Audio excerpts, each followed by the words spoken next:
McDonald's has entered a Minecraft movie universe, and Grimace, Birdie, and Hamburglar just spawned as new collectibles in the overworld. Now for a limited time, you can get one of 6 McDonald's collectibles when you order a Minecraft movie meal. Ooh. With your choice of Big Mac or 10-piece chicken McNuggets with spicy nether flame sauce. Available now in a biome near you. Oh, and at your local McDonald's. I participate in McDonald's for a limited time. A Minecraft movie only in theaters. What's up, y'all? It's your boy David with Black Wealth Renaissance, and I'm here today to tell you guys about Anchor. If you haven't heard of Anchor, it's the best place to make a podcast. Anchor is a free app that has creation tools that allow you to record and edit your podcast straight from your phone. Anchor also distributes your podcast across all major platforms, including Apple Podcasts, Spotify, and many others. You can also make money on your podcast with Anchor with no minimum listenership. Anchor is everything you need to make a podcast in one place. So if you're looking to get started on your own podcast, download the free Anchor app or go to anchor.fm.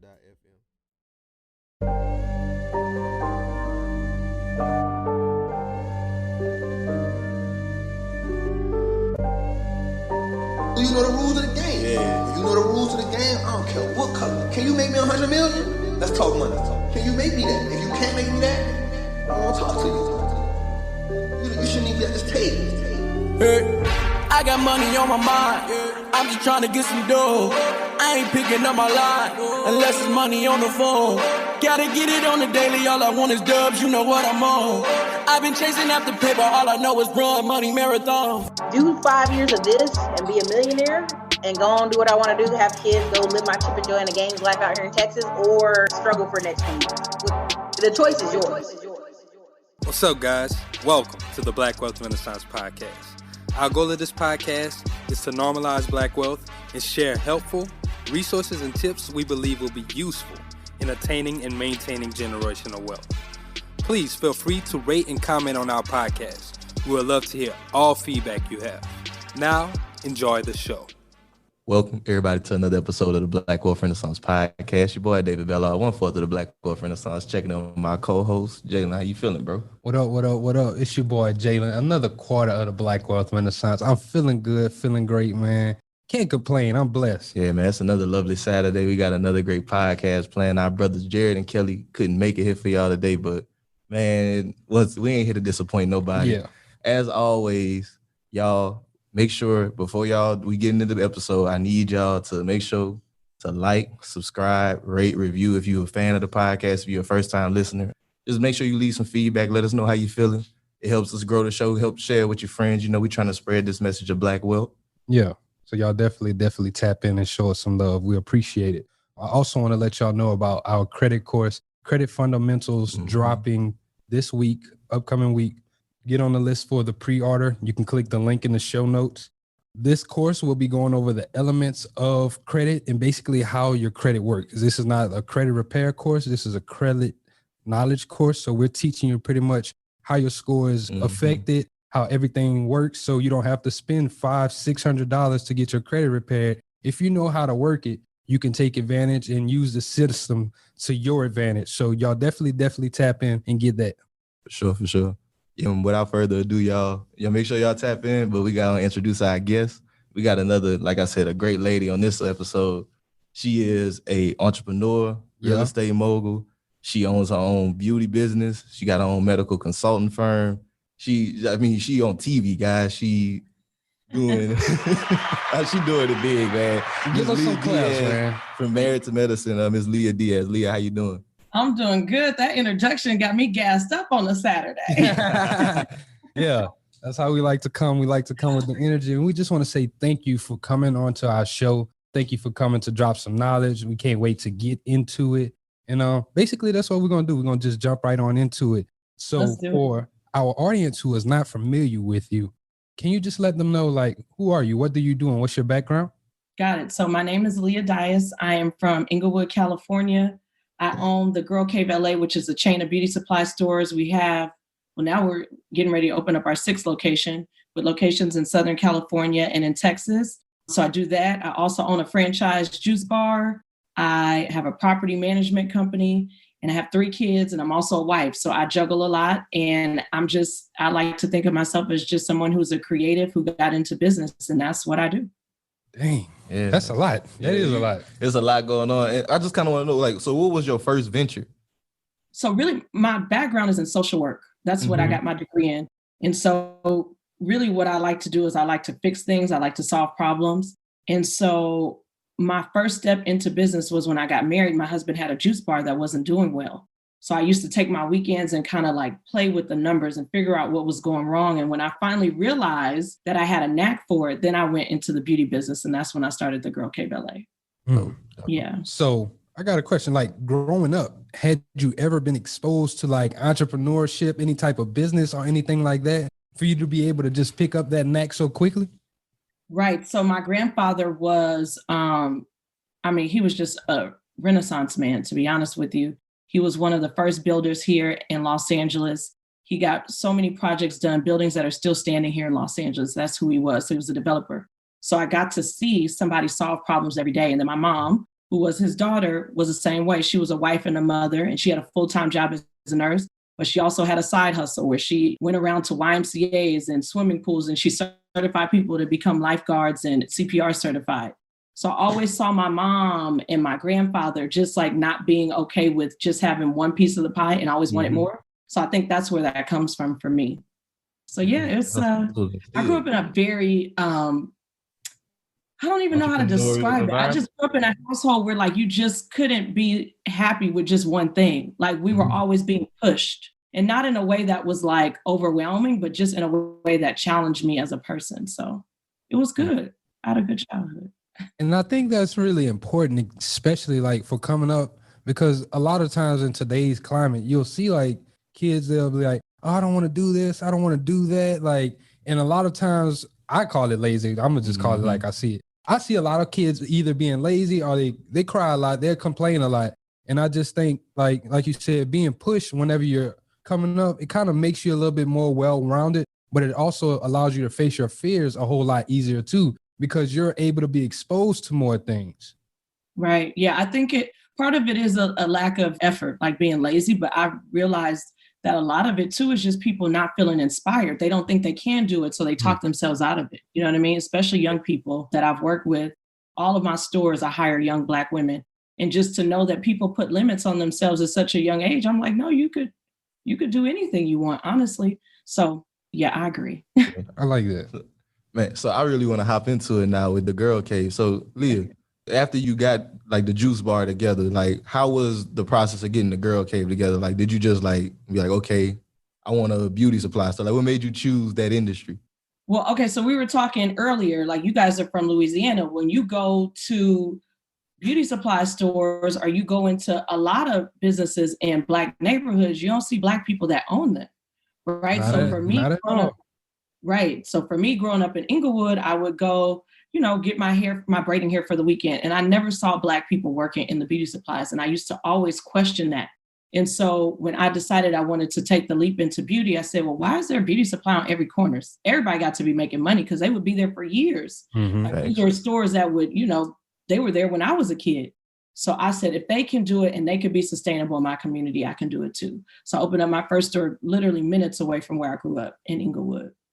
So it was just a desire to kind of do something that I grew up around and didn't see anybody like me doing it. Okay. And can we kind of get a little bit deeper into that now? Because I've never really known anybody that looks like us to own the beauty supply store either. Like you said, it's mostly like Asians that come into the hood. They have they set up shop. They got the one on the south side, the one on the east side. Like they get their families to run in and everything. So like whenever you're in the process of that, what did that look like learning about that industry? Because you can't just jump into it head first. Like, what did you have to actually learn in order for you to be successful in that industry? Yeah, so it was a lot of like they say, guerrilla marketing. It was a lot of guerrilla research. I would go into beauty supply stores as if I was a consumer and look at the packaging, look at their systems, spend a lot of time in there. So that was part of it. And then the other part too is there's a lot of information available online. And I think as Black people, we hear that, Black people are locked out of this industry, so we don't do the research. And so I just started digging up. It was a year's process of doing research, but I started going to these distributors and finding out what they needed from people to set up accounts. And yeah, I made a lot of mistakes, though, I'll be honest with you, in the beginning, but it was really just trial and error. That's what it was. It was no mentor. It was no like self-help book or anything like that. It was going into these stores and figuring out, how can you start a business and be in one retail space for years, 20, 30 years, right? And still be sustainable. So just figuring out how they moved and how they worked. And I got kicked out of a few beauty supply stores. Hey, but I love it. I love it so much because like you saying with that guerrilla research, we had another young lady come on this podcast, Trishana. She has a roll ice cream shop and she did that same thing. And I feel like we really do underlook like how much you can learn as a business owner from looking at other people's businesses. Like you can go in and just start, because as a consumer, like I know you said you went in with your consumer hat on, but like in the end of the day, you had just learned all these business skills with that juice bar. So like you could really break down that business like a different way. So I guess I'm just saying all that to say like, I need people to understand that that's one of the biggest things, like, because you're saying so many of us don't want to like try things because we don't think we can. Right. But if we just actually like take those steps and take the actions, then you can start seeing some progress. McDonald's has entered a Minecraft movie universe, and Grimace, Birdie, and Hamburglar just spawned as new collectibles in the overworld. Now for a limited time, you can get one of 6 McDonald's collectibles when you order a Minecraft movie meal. Ooh. With your choice of Big Mac or 10-piece chicken McNuggets with spicy nether flame sauce. Available now in a biome near you. Oh, and at your local McDonald's. At participating McDonald's for a limited time. A Minecraft movie only in theaters. Yeah, I agree. And I just think that you have to, information just doesn't fall in your lap. You got to be creative on how you find it. And so for me, I was like, well, if I want to learn about a beauty supply, I need to go to beauty supplies. I need to see, when are they receiving stock? How are they receiving stock? Is the owner carrying it in? Are they getting it delivered? And if they are getting it delivered, what truck is that that's delivering it? Is it UPS? Is it an outside vendor? So these are all things that I did for like a year, literally going into different beauty supply stores and seeing their processes and how it worked and just being creative. And whenever you were also in that process and you started speaking to these distributors trying to get products, was there like something that you saw across the board, something they were looking for? Was there like a minimum that you had to pay in order to get this into your store? How did that look? Yes. So I think what I learned is, and I'm not discounting anybody that has been racially profiled getting into this business, but my experience is that when I say they, I mean the Asian distributors, the Asian hair owners, product line owners, they don't not work with Black people because they don't like Black people. They're not trusting of anybody else outside of their group. So once you show them that you're trustworthy, then like I have great relationships with my distributors now because I pay them on time, right? So a lot of them just have product minimums and they want you to spend maybe a couple $1,000s at a time to establish your account. So that's when we talk about getting your foot in the door. Why I switched over to a franchise model is because sometimes these product minimums can be a lot for a new business. If you have 10 vendors and they're all requiring a $3,000 or $4,000 minimum to open, that overhead in the beginning is a lot. And what Asian hair suppliers do for their own is they give them terms. So they give them 30 days, 45 days to pay it back. So they're not coming up with this capital all up front. So for me, doing the franchise model, I'm extending those same terms that I have to new franchisees. So yes, they do require credit worthiness. They do want to see cash up front because they want to make sure that you are going to pay once you take the product out of their warehouse. And then after that, it's just establishing a good, like with anything, when you get a credit card, first they start your limit off with $300 or $400. And then as you pay on time, you look up and then you have a $5,000 minimum. That's the same thing in this business. Same thing. Okay, I got you. Basically like a 30-day. Yeah, like a building out like business credit, basically like 30 days. Yeah. And if you don't know the distributors, if they don't know you, they're not willing to give you that. So they're requiring you to pay cash up front. And so that's the barrier of getting into the business is the capital. But that's what they require. I always would wonder about that because I wanted to ask more about like sourcing quality products because I know that's a common thing you hear like from Black people, like, oh, they don't want to sell to us. They don't want to sell to us. So like, where are you finding like quality products for your stores or like, how do you source those? I ask for samples. There's so many hair companies here. And when they realize that you are a potential customer, because that's what retailers are, we're customers to the distributors, I asked them, listen, if you want me to buy $2,000 worth of hair from you to open up an account, give me a couple wigs. Let me try them. Let me see if they're good enough. And if they are, then that's how we do the process. So really with sourcing, I make the distributors do the work. I ask them to give me the product and they come to us as a retailer. Getting into the business, it wasn't that easy, right? Because now they come to us because we have established storefronts. But in the beginning, going to them and finding out, can we have a sample? Can we buy a small quantity to start to see if it's something that our customers are going to like? So it's a lot of footwork and a lot of like capital in the beginning, just finding the right products that you need to carry in your store. Okay. And I like that. And with the right products, how do you go about figuring out the demographics in like the certain neighborhoods? Because one neighborhood might prefer this product over that product. So did you do any type of surveys or anything to kind of really figure out, okay, this will probably make me more successful in this area? Yeah, well, to be honest with you, the great thing is that I am the customer because I'm a Black woman. So I know what we use. And I have 2 Black sisters and I have a Black teenage daughter.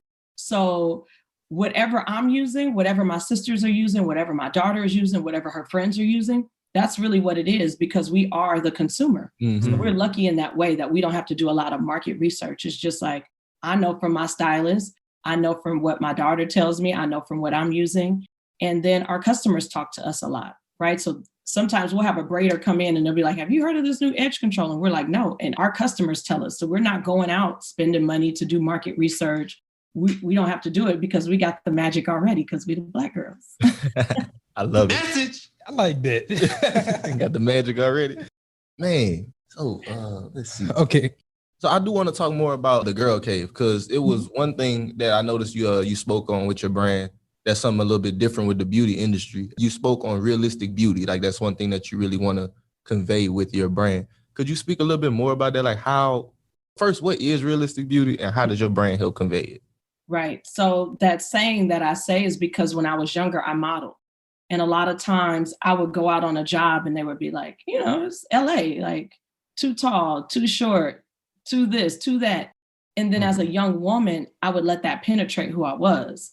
I started to think that I had to change myself every time somebody didn't like something about me.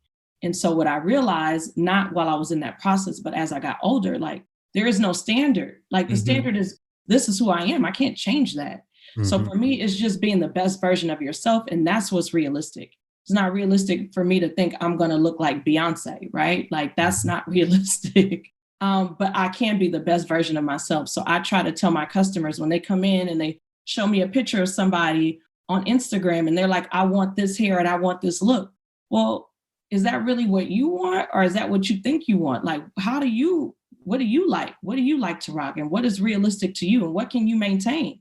Because a lot of the stuff that we do, it's not just like a one-time thing where you just go in and you buy a wig. This is like hundreds of dollars of maintenance. So what is realistic to you and your lifestyle? So that's what we try to preach at the Girl Cave LA. And you see right now, like it's Saturday, like I'm in my natural element. I have my natural hair on. And then you might see me later this week and I might have a long wig. And that's how I feel. And that's what you should be. You should do what is true to you and what feels good to you and not what you see in a magazine or on Instagram. That's whack. I like that. I got to hit it one more time. Come on, give it to me. And I kind of wanted to just go a little bit deeper with the Girl Cave too, because I also heard you mention, you've started the franchise model. So what did that process look like whenever you say, okay, I want to expand, but I want to do it through franchising? How did that look like and the knowledge you had to go through? Yeah, I think for me, it was just acknowledging my capacity as a person. The retail stores were doing really good and I kept opening stores, but then I was stretched too thin at home and my other businesses. And I said, well, how can I grow this brand without me having to be present in every retail space? And so the franchise model came to mind.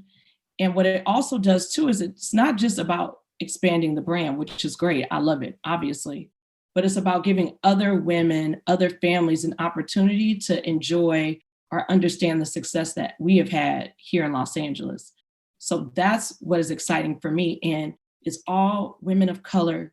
It's all families. It's like a sisterhood that we're creating with the franchisees. And we just bounce ideas off of each other. We're constantly texting, emailing. And what works in Dallas might not work in LA, but something that does work in Dallas might work in LA, and we're taking ideas from each other, and it's more collaborative. And to be honest with you, since we became a franchise earlier this year, all of the stores have done better. And I attribute that to me not just being the only leader, there's other leaders because there's different owner operators. So if I'm doing something that's not, great, I have 4, 5, 6 other women looking at it and saying, well, let's try it this way.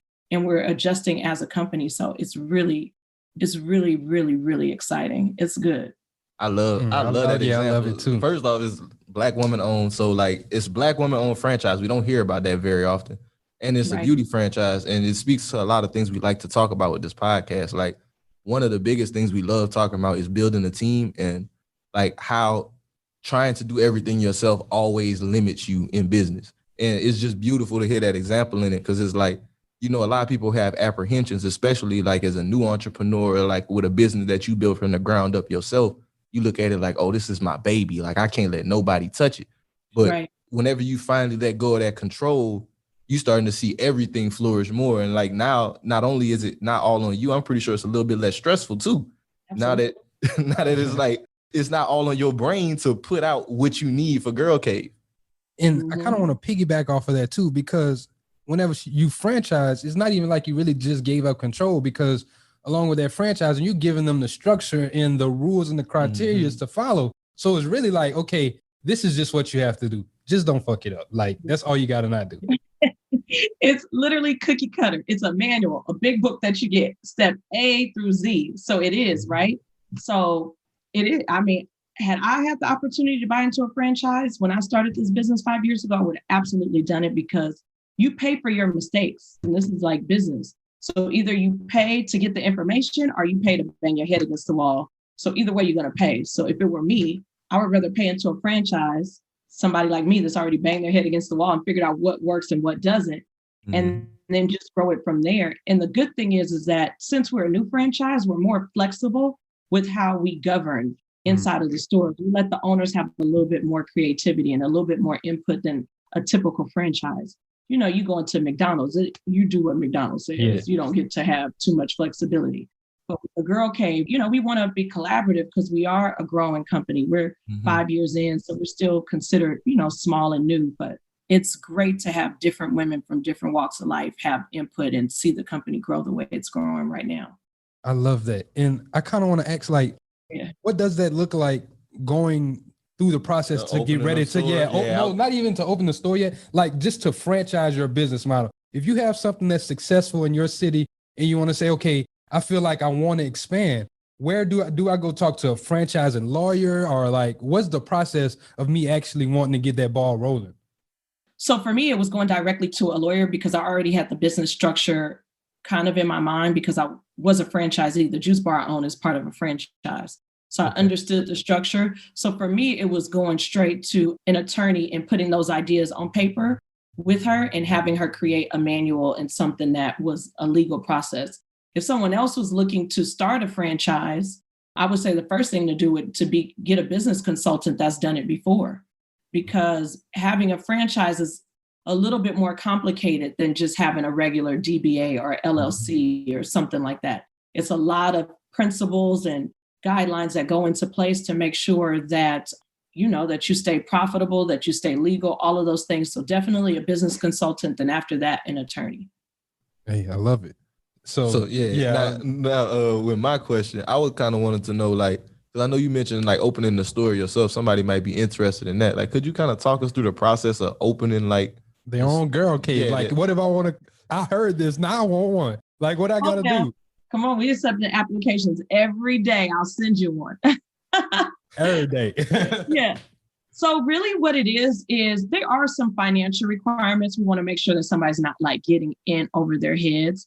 But to be honest with you, the real thing is to make sure the person is a good fit, because we are building a community. So somebody that is flexible, somebody that understands that this is a Black woman-owned, Black men-owned, family-owned business, and kind of uphold that on their social media, the way they interact with their customers in the store. So I can tell within 15 minutes of interacting with somebody if they're going to understand what we've created here in Los Angeles. So yeah, there's a financial there's between an $8,000 to $10,000 buy-in, but that gets you basically your setup as far as all of your legal documents getting together and us helping you find a location and all of your vendor accounts established, everything that it takes to open the door. And then you just get your product in based upon what you want to carry and based upon what we have selected for our franchisees to carry. And I mean, honestly, it's something that you could probably do with $40,000.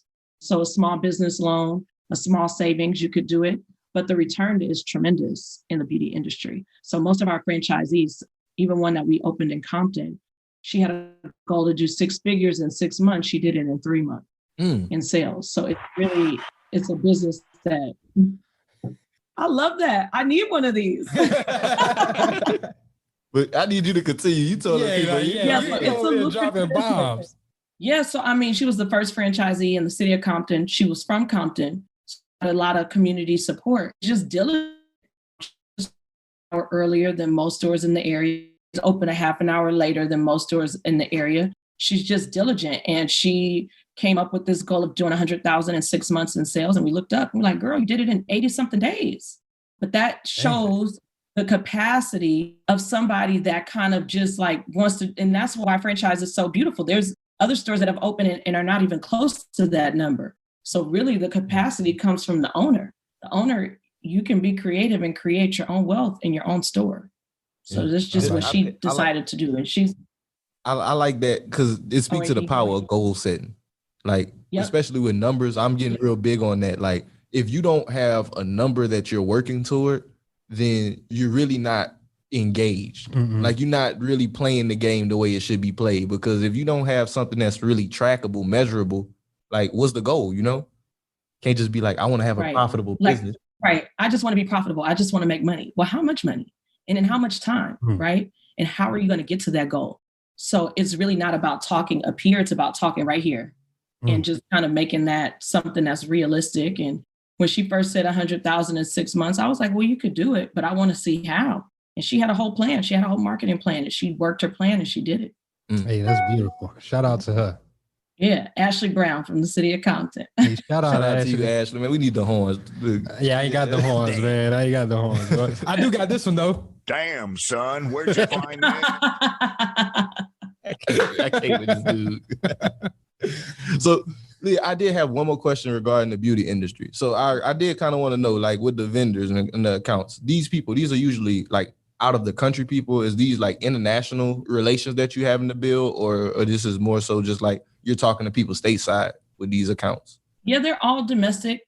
Atlanta is a big city. Chicago. A lot of hair vendors are here in Los Angeles. There's some in New Jersey. There's some in New York. And most of them really do business on their cell phones. It's not anything super creative. There's no like web structure. They just are big businessmen with warehouses with lots of money to buy lots of product, and you just order what you want on your phone. It's that simple. The NBA playoffs are here, and I'm getting my bets in on FanDuel. Talk to me, Chuck GPT. What do you know? All sorts of interesting stuff, even Charles Barkley's greatest fear. Hey, nobody needs to know that. New customers bet $5 and get $250 in bonus bets if you win. FanDuel, America's #1 sportsbook. 21 plus and present in Virginia. Must be first online real money wager. $5 deposit required. Bonus issued is non-withdrawable bonus bets that expires 7 days after receipt. Restrictions apply. See full terms at FanDuel.com/sportsbook. Gambling problem? Call 1-800-GAMBLER. And I'm glad you said web-based business, like, and because I wanted to get into the effects of COVID earlier this year. Did you guys see like a downturn during that? And did y'all kind of like switch to more online selling? Yeah, so we had to pivot immediately when COVID hit because a lot of the cities where our stores are in, they didn't deem us essential at first. And we had to fight the cities to say we are an essential business because it's grooming. So I would say within 48 hours of the shutdowns happening here in Los Angeles, we shifted to a delivery and a curbside delivery model until we were able to get our explanation back from the city that we could reopen.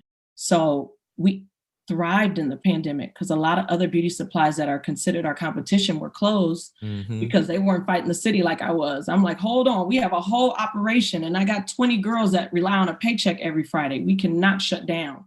So we just were creative. We did follow the rules. We did social distancing. We did curbside and delivery and all those fun things I talked about. But it was really getting the mayors to convince them that beauty supplies are essential for Black people. I like that. That's very smart, and y'all really reacted in a very effective way. So that was very, very smart on y'all part. Thank you. And now I kind of want to move forward because out of necessity, that's how your franchise model was started. How do you manage all of these things, being a mom and being a wife? Like, because I don't know, well, now that we're recording this, but you're in your daughter's room right now doing this podcast. Yeah. So like, people, sometimes they'll see a lot of success. Oh, she's doing all of this. She must not have a life. So how do you manage that? How do you keep that work-life balance? Yeah, I think it's not cute. I don't think it's glamorous all the time, right? It's like sometimes there's bad days. There's days where my kids feel like I'm not giving them enough. And there's times where my business feels like I'm not giving it enough, my employees, my leadership team. But what I've just learned is just to have grace with myself and really just do the best that I can every day and really just take care of the things that I have to take care of, and everything else kind of figures itself out. So I would be lying if I sit here and say, oh, I've learned how to balance and everything is good. And no, there's days that I don't make as much money as I would want to because I scale back and I'm here with family. And then there's days where I'm like during the pandemic, I don't think my kids saw me for about a week straight because we were getting operations together in place in the stores. So I was missing when my kids were going to bed. I was coming home 2 or 3 hours after they were sleeping. So it's just it's a commitment to just be my best self and just to make it work. It's not cute though all the time. I love the transparency in it though, because like everybody wants to, you know, see that glamorous lifestyle, all that picture perfect stuff. But in all reality, that's what entrepreneurship is. And that's what it's going to continue to be. It's never like this one point where it's not going to be a balance. Like, and how do you convey to and get through to your kids and let them know, hey, like, I'm not doing this just to push you guys off to the side. Like, this is really just supplying our lifestyle and this is for us moving forward. How do you break that down to them? Yeah, I'm always talking to my my youngest ones, I don't think they're old enough to understand. They're like 4 and 5. So they just know mommy's gone. Mommy's at work, right? But my 16-year-old who really, you know, might not need me physically, but needs me more emotionally, especially with the pandemic going on and her shift with having to do school online. It's just a reminder to always include her where I can. Like yesterday I had to go run errands, but I'm like, you know what, come with me. You know, you get out of school early. So just always encouraging her to, you know, talk to me, even if I'm at work, text me. So just reassuring them that this is a sacrifice that I'm making for our family. And I do want to get to the point where I'm more hands off with my business, but right now it's still a new business and we're growing it. But I think that they see the labor and I think they respect it. So that's what is, for me, it makes me feel okay to work so hard because I know that my family, my husband, my kids, they respect what I'm doing. If they didn't believe in it, then it wouldn't work. But they believe in what I'm doing. And I think that kind of plays back to what you were saying in the beginning with your family and the way you were growing up too. So are you kind of still instilling some of those same values, not to more so like just being crazy pushy, but showing them like, this is what's possible. These are the things that you can do. That's exactly what it is. It's modeling it, right? Like I could tell my daughter all day, don't do. But the truth is she's going to do exactly what she sees me do. So for me, I'm just trying to be an example and model to her, like, you know what, you can go to school, you can have a career, you can have your own business, you can do whatever you want to do because she sees me doing it. And I saw my mom doing it and she saw her father doing it. So it really is generational, that ability to kind of think outside of the box, and it's modeling it. And that's what my kids see because I saw it. I love it. And that's very powerful. Yeah, a lot of those limiting beliefs that's usually surrounds. I think that's one of the big things we try to like break with this podcast. So like so many of us, we grow up in environments and in communities that like that type of thinking is so discouraged that like these conversations are necessary because people need to realize that like, you know, we associate Black with lack and poverty and all these other things, but our experience is so much more than that. Like your experience in your family, you just said this has been going on for generations. Your people always thought like that.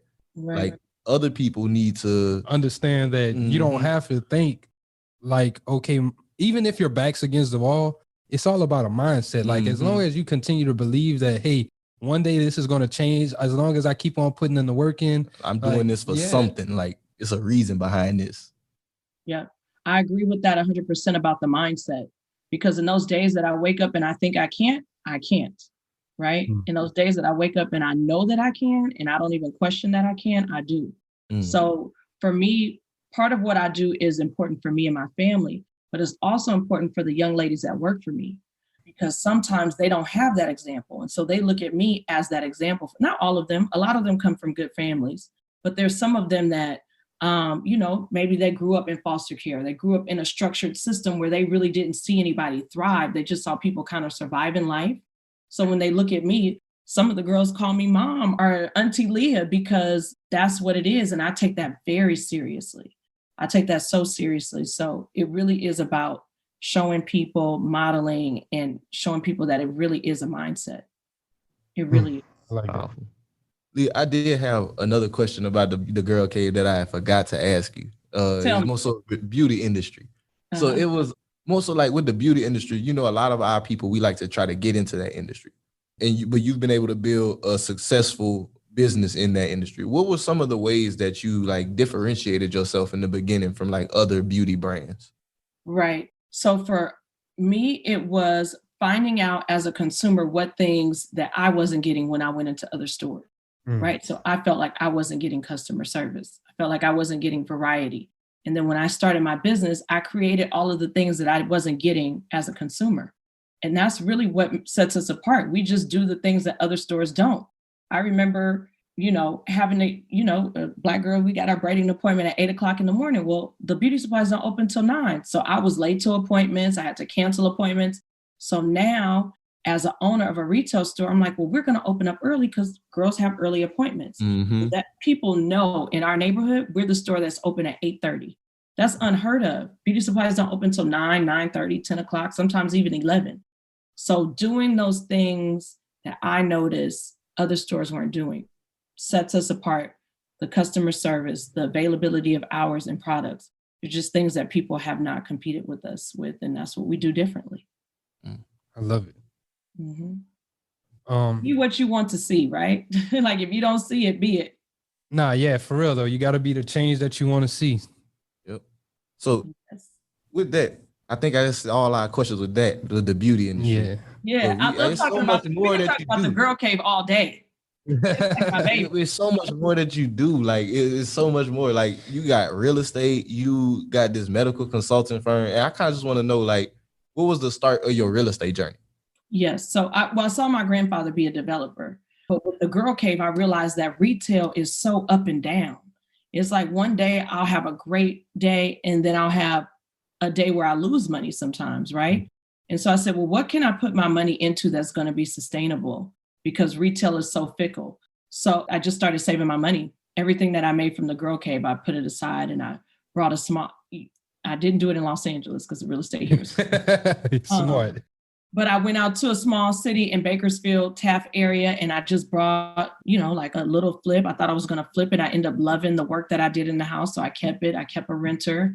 I did that again in the city of Bakersfield. And then I looked up, and because I moved out of LA because it's so overpopulated and kind of went outside of the city, I was like, oh, okay, this is something that I could figure out how to do with my earnings from the girl cave. And that's just what I did. And since I started managing the properties of my own, I said, well, I know how to manage properties. So I started reaching out to other property owners and asking them if they wanted me to manage their properties. And I started doing it for my grandfather. I started doing it for my sisters. I started doing it for myself. And then it just kind of grew into a property management company. Hey, I love it. Come on, man. I love it. Did you just peep that she said the whole family owned the properties? I like that shit. Yeah, that's a black. Hey, y'all a Renaissance family. It's you so much, so much to dissect in there. Like she was just trying to just slide it all in there. Like, come on, man. I love it though. I love it.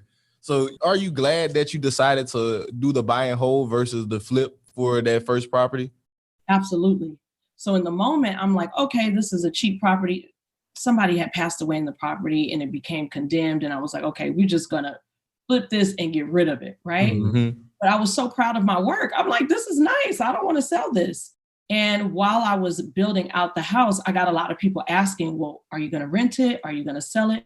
And one of the young ladies that had left her number while we were doing construction ended up being a great tenant. She's been there the whole time. She's been there for 4 years since I first brought that property as a tenant. And yeah, I actually don't buy and flip because I think here in LA is so everybody does it. And it's just so the margins are so small and there's so many mistakes to be made. And I try to go, my grandfather used to tell me this. He said, go find a property in a place that nobody wants and make it desirable. And so that's what we've been doing, going out to places outside of Los Angeles. Bakersfield is 2 hours away, but people still need to live. People still need a place to live. So instead of buying something for $1 million down the street here in LA, why not go to Taft and buy something for $50,000 and make it work there?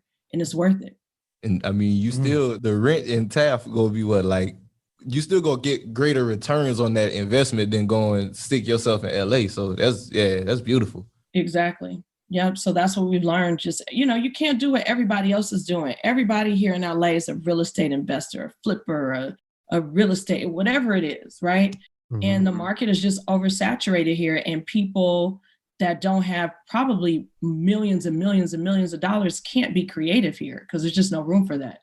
So my sister, who's an attorney, we decided we were going to like go out and just kind of get out of LA and not feel the pressure of having to keep up with these big investors and real estate conglomerates. It's impossible. Well, it's impossible. It's impossible now. It will be soon. I love that. Keep that, that thinking in the mind. So I do have another question, Lia. With y'all property, I know y'all decided to rent it out and you decided to be your own property manager because you had the experience from with your grandfather, or like you so you knew that. So what was it like starting up that company? Like, was it just all based on previous experience, or like, did you have to go through some bump in your head for that one too? Right. So I'm really fortunate because I have two sisters. And so they are just as ambitious as I am. And so we really work together when we're working on projects. So when I kind of had the instinct that I wanted to do the real estate, my sister was like, well, let me set it up for you. Thank God she's an attorney. So she saw my passion and she kind of got, piggyback with me. So I can't take credit for it by myself. I have two sisters that we kind of push each other and we see each other's visions and we all kind of hop on whatever one person is doing at one time. We all hop on together to help that person, get them through the door. And then it's like, okay, well, it's my turn. I want to do a beauty supply now. So everybody help me. And then my sister is like, well, I want to do a real estate company now. So everybody hop on board and help me. So we really work together. And it's exciting because we all have different passions, but we help each other. But that's beautiful. And like, that's the point of family. A lot of people, oh, you can't work with family. You can't do this. But no, why not? Why wouldn't you want to build with your family? Like, I don't care. Even if it goes hard working with family, though. I will say my sisters and I, probably every other weekend, we ain't speaking. But I'm pretty sure even still, though, like, since she's an attorney, even if something goes south, like bad blood or whatever, y'all still are going to be able to work it out through an agreement, and y'all still coming out ahead as versus not doing it together at all. If you were to go do it with a complete stranger, you'll probably come out worse than you would with your family. Yeah. And so what we always tell each other is this, always, if you're mad at me, that's fine. But what's the goal? Get back get back in the game. You can be mad. You don't like the way I talk to you, but we're trying to finish this project. So, we take a break and then we come back to it. So it always works out, but it is hard. I'm not going to lie. It's hard working with family, especially 3 girls. We butt heads a lot. Okay. I'm glad you say that. So how do y'all keep it business versus personal? We don't. That's the problem. No, I just think that we try to, let's talk about balance, Mike. So what we just try to do is when we're upset with each other is just to give each other like space and a break and then come back to it with a clear head. So you're right. You do get further with your family because you guys should and usually have the same interests, right? And so I know with my sisters, our end goal is the same. How we get there and how we think we should get there might be different, but our goal is the same. So we just learn to step away. She's not talking to me this weekend. That's fine. I'm going to call her on Monday and we're going to get this done. Hey, I like that though. Like, it's a system at the very least. Look, we get mad, we get over it, we get back to work.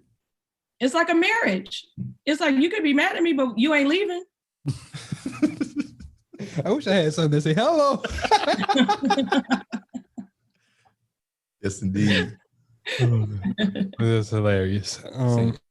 Let's see. Do we have any more points we was trying to get into? I know I mentioned the medical consulting firm. Is that more so like you helping your husband? Because I know your husband is a doctor. Yes, I had to push him because he, my sisters and I came from a family of business owners, and my husband worked for USC for 20 years. I'm like, man, they dog y'all over there. No shade to USC, but they dog people over there. It's not as lucrative as you think. There was a lot of times that he had to work through holidays. There were a lot of times that he couldn't go on family vacations.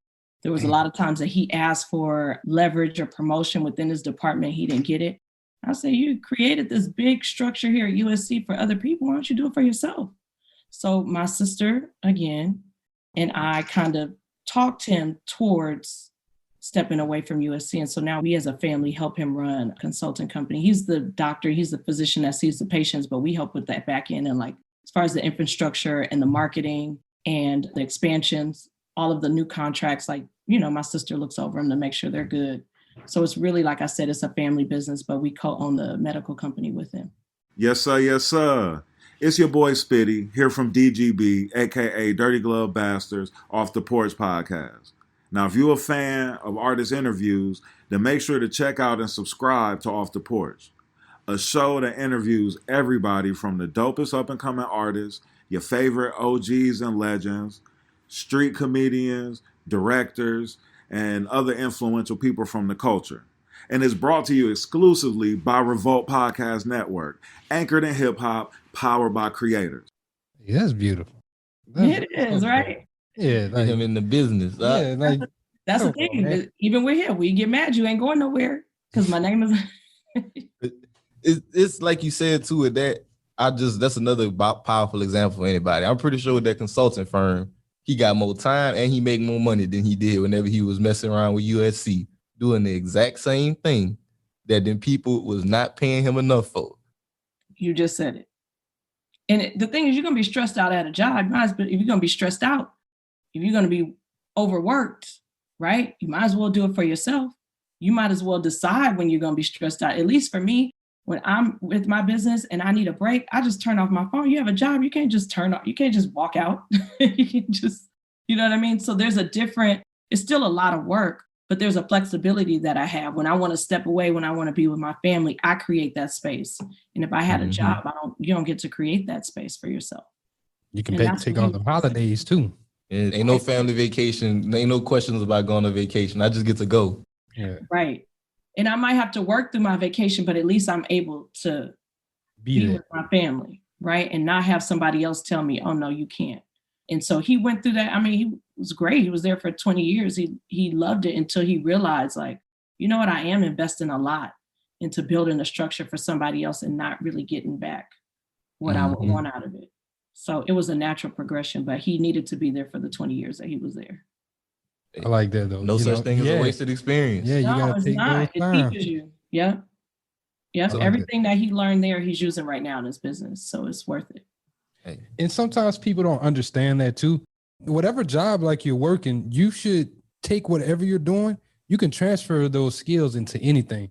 It don't matter if you work in fast food, retail, like there's some basic unit that you can take and transfer over. Like if you're in fast food retail, you're in customer service. You are there to serve people. Like if you're doing whatever, if you're a service-based business, you can transfer that over. Like if I'm coming from fast food, I know what people want. If I want to go open up a restaurant, I can take the same thing like you said, and I can say, okay, this is what was going on really bad that I saw a lot of customers complain about. This is how I can maximize and make myself different. So like any job that you're working, I'm just speaking to the followers on this, like just learn and just take whatever you're trying to do. And if you want out that situation, just really figure out what have you been learning over these years and how you can use that to be successful. Yeah.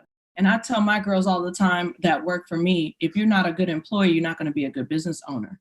Because, a good business owner, it's true. If you as an employee don't know that you have to be on time, you're not going to start doing it now because you own your business. Like you have to, this is like discipline. So some of my best employees I know would be great business owners. And the ones that feel like, oh, I don't want to do this, like, I just want to own my own business. But if you don't train your mind, if you don't have the discipline as an employee, you'll never be a good business owner. Give it to me. It's true. I love this though. This guy here. I love that. Nah, that's real. Like, that's so real. Who you are in your 9 to 5 is exactly who you're going to be in your business. And I actually think we had spoke about that on like a live recently, because like you said, you showing up to work late, or you just dragging your feet. You don't have enough. You don't give it high energy or whatever. Like, how is that going to transfer to what you're doing? Because 9 times out of 10, the way that you act at your job or the way you act at home is how you're going to carry yourself. It's not about what's going on around you. It's about what's going on within you. So sometimes there's something going on within you that you need to fix before you can go ahead and start being successful. That's a word. I gotta be preaching on this Saturday. No, for real. How you show up at work is how you show up in life. And your business becomes what you do. And it's an arm of who you are. So if you come to work late, like you said, you come to work not dressed in uniform, that's how you're gonna show up in your business. So I know I had to teach myself that. I'm like, girl, you talking about you want to have your own business? You can't even show up to this job on time. What you talking about? Like, you got to get it together. You really do. You have to prove it to yourself and be disciplined. I like that. I love it. So, Lia, I do have one more question before we get to the last segment of the show. And it's just asking, with Married to Medicine. So, like, how'd you find your way on the TV? Like what, you went from doing all these different business things, and then you just like, I'll be on the TV show. Like, how'd that happen? I know, right? So it really did kind of just happen. So one of the stars of the show, Dr. Amani, and my husband worked together, and they did season 1. And when it was time for season 2 to come around, they were going to add another wife to the show. And so I had come up in a conversation, and I was like, I don't think they're going to pick me. Like, I'm a little hood. Like, I'm a little hood.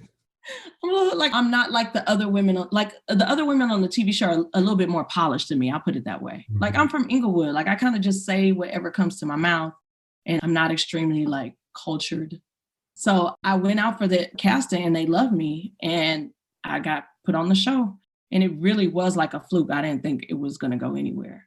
I'm like, they're going to see this girl from Inglewood who talks too much and talks too loud. And they're going to be like, nah, you can't do it. But they selected me. But it was Amani, Dr. Amani, who's on the show, kind of connected me. Hey, that's dope. I got to go check this show out. Yeah, my mom. Yeah, you got to watch it. Well, you got on demand or something like that. You could catch up on the old episodes. But yeah, it's interesting. It gets good around like episode 2 or 3. So watch episode like 2 or 3. Okay, I'm going to go check it out. For sure. I have to check it out too. I'm gonna tell my mom we interviewed you too. She got to know about this one. Might make her a little jealous. Be like, oh, you got to talk. So, Lia, we want to go ahead and pivot to the last segment of the show. So we want to ask you, what's something that you've seen on your timeline that you want to speak on? It could be anything. Y'all already know what's on my timeline. Talk about it. Y'all don't know? I know what's on your timeline. Madam VP. Our Madam VP. Yes. Talk about it. Black woman. Madam VP is on my timeline, Kamala Harris. It's just like, for me, it's a big deal as a Black woman, because when you think about the history of this country, like, Black women were the last group of people in this country to have the right to vote. Right. Like, the last group of people. And so to see a Black woman, and you could talk about her record, right? I'm not discussing like the crime bill and all that. Yeah, I'm not discussing her record. I'm just talking about who she is as a person, like what she represents for Black people is a big deal, because in this country, Black people have not been accepted. And so for a Black woman to be elected by the people, to be in the White House as a VP, to me, that's a big deal. I think we should hold our candidates accountable, but I'm just excited to see it. Mm-hmm. Come on. I'm excited. I'm happy that I ain't got to hear about Donald Trump every day no more. I'm sick of that shit. I'm tired of this shit. I'm ready for that man to be quiet, dog. He gotta go. Oh, I don't think he gonna be quiet. I just want you to know that. I just wanted to stop paying so much attention to him, bro. Yeah, man. He's wilding. But yeah, shout out to Kamala Harris, man. I'm proud of her. I'm happy for this. Hopefully we see some actual changes come out of this stuff, man. Some forward progression. I know, like, a lot of people, a lot of the things they were talking about, they was running on like taxation and Green Deal, clean energy, all that stuff like that. Hopefully we see some progress toward that type of stuff, Yeah. Right. I think so. I mean, what I can say, everybody talks a good talk while they're running, but what I can say is that I'm just happy that hate is not going to be promoted. So whatever you think about her policy, as long as we don't have somebody that is the leader of the free world spewing hate every day, like, that's enough for me. Like, whatever else she does after that, I'm good. Amen. You are so right about that. I'm just tired of the hate. Like, it's so much, people have so much hate in their hearts, and it's because he's promoting it, and I'm just done with it. Like, I can't take it. It's toxic. Yeah. We got a toxic president. Yeah, like that's for real though. America like, in a badass relationship right now. It is. I'm telling you, we just needed like 4 years single. Like, just get away. Like, give us some time to find ourselves. Even just a year. Like, just let me get my mind right. Let me go to therapy, you know. It's like the worst relationship of all time. Like, I'm exhausted. Like, for real. Like, we got to go back to the gym because, look. America put on some relationship weight. Oh, yeah, man. We done been abused mentally, physically. Not relationship weight. Oh, yeah, man. Oh, man. Lia, I want to say thank you so much for coming on the podcast with us. This has been a great episode. It's been so fun having you on. Learned a lot. Yeah, like definitely thank you for the insight into this beauty industry. We hope that some of our listeners out there were able to gain some insight. Hopefully somebody hits you up and trying to get that franchise started. Yes, we're opening in Anaheim, Orange County here in Los Angeles in the next few weeks.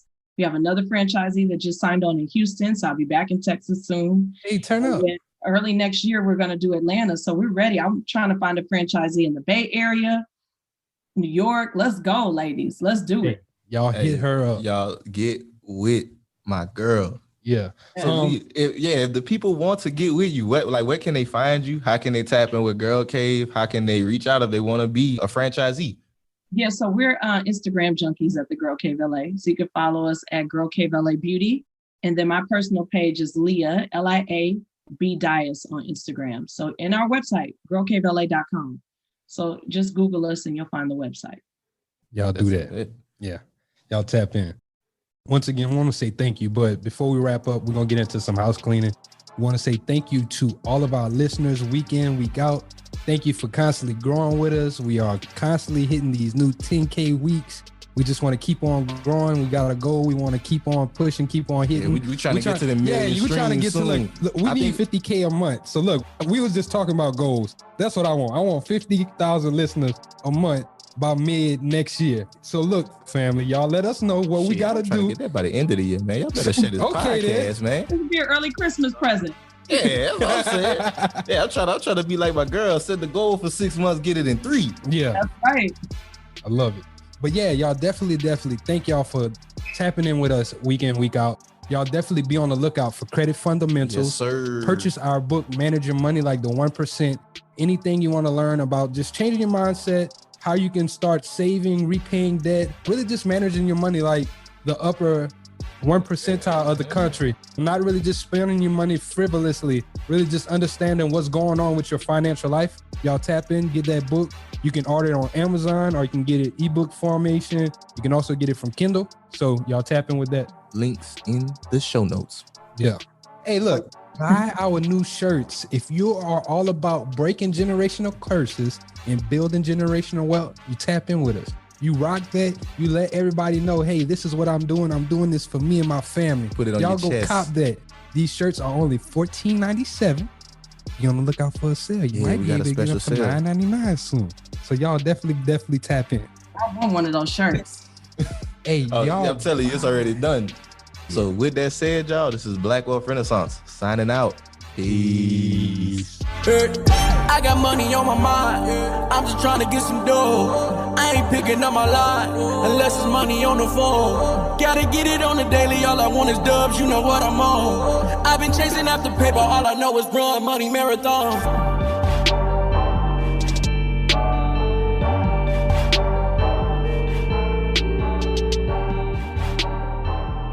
McDonald's has entered a Minecraft movie universe, and Grimace, Birdie, and Hamburglar just spawned as new collectibles as part of a Minecraft movie meal with your choice of Big Mac or 10-piece chicken McNuggets with spicy nether flame sauce. Participate in McDonald's for a limited time. A Minecraft movie only in theaters.